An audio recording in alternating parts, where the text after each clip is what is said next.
My name is Nisar. I am an author and a journalist. Let me make you a little nervous, Your Excellency. Thank you very much for your dissertation. Yeah.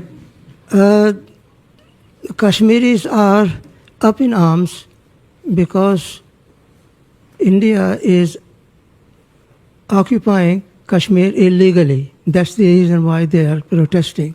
Now, given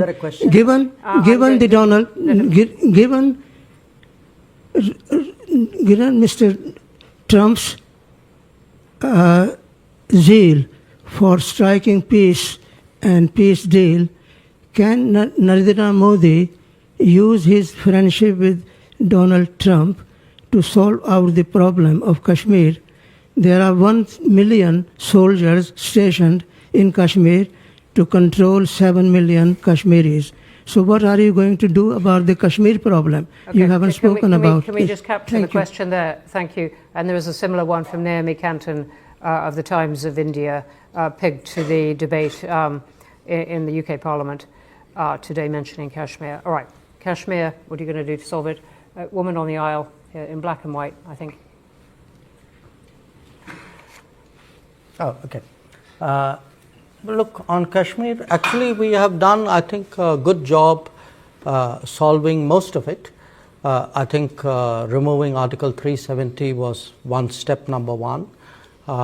Then restoring growth and economic activity and social justice in Kashmir was step number 2.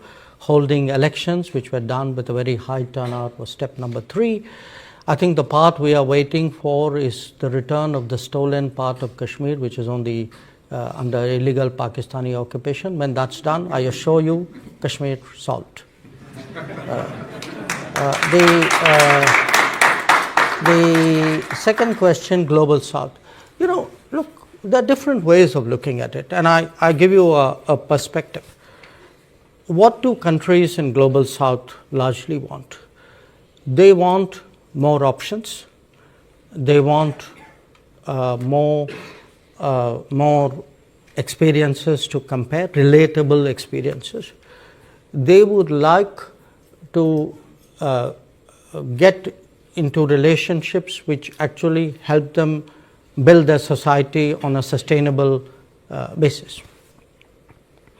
So forget India, China for a moment. I think what is happening and is that much of the Global South in the previous decades had very limited options. You know, they either had Western options, they had multilateral development banks which were in a way associated with it. Within the Western options, they had maybe some subsets out there. Then at some point, they had Soviet/Russian options. Then you had a set of China options. Now today, if there are Indian options, I would argue that actually it's better for the Global South. It's not worse, because they now have many more possibilities to choose from. They will be in a position to evaluate which of these options and which of these relationships somewhere fit into their growth aspirations. And I can certainly say, you know, where India is concerned, we have today projects in almost 80 countries of the Global South. We have delivered actually about 600 significant projects in the last many years. And I do think that by doing so, I mean, obviously the partner country is benefited, but it also strengthens the hands of the partner country in dealing with other relationships. So I would not put this negatively at all. In fact, just like I say for India's positioning, a multipolar world is helpful, I think for Global South as well, I think a multipolar world is helpful, and it actually increases their negotiating ability. The last question, you know, what kind of relationship we want with China. You know, look, we actually have, by any standards, a very, very unique relationship. I mean, first of all, we are the only 2 billion plus populated countries in the world. We have, both of us, a very long history. We've had the ups and downs in our history. You have today both countries on an upward trajectory. And here's the challenge. And it so happens we are actually direct neighbors. So the challenge is this, that when any country rises, its balances with the world and with its neighbors obviously change.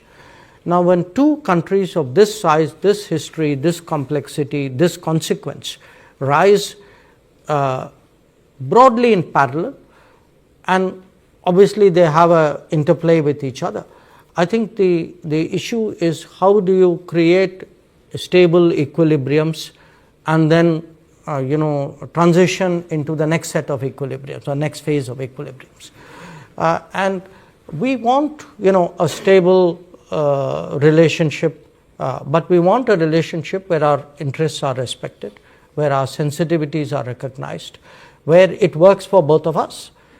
So I think that is really been the challenge in the relationship. And obviously, for us, because of the border, for us, the management of the border, the assumption for the last 40 years has been that there must be peace and tranquility in the border areas if the relationship is to grow. If the border is unstable or is not peaceful or is not tranquil, obviously it will have consequences on the growth and direction of the relationship. Mm-hmm. Okay. Let's just squeeze in a few more hands than ever. All right, I'm going to the gentleman right in the middle who's been very patient. Anis Nasser, retired banker. Dr. Jaishankar, one huge question for you. A lot of talk has been emanating from BRICS group to replace dollar and have its own payment system.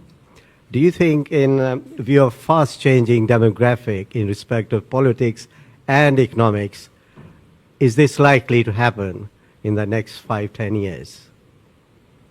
Thank you very much. I'm going to go to Ashish Goyal right on the aisle here.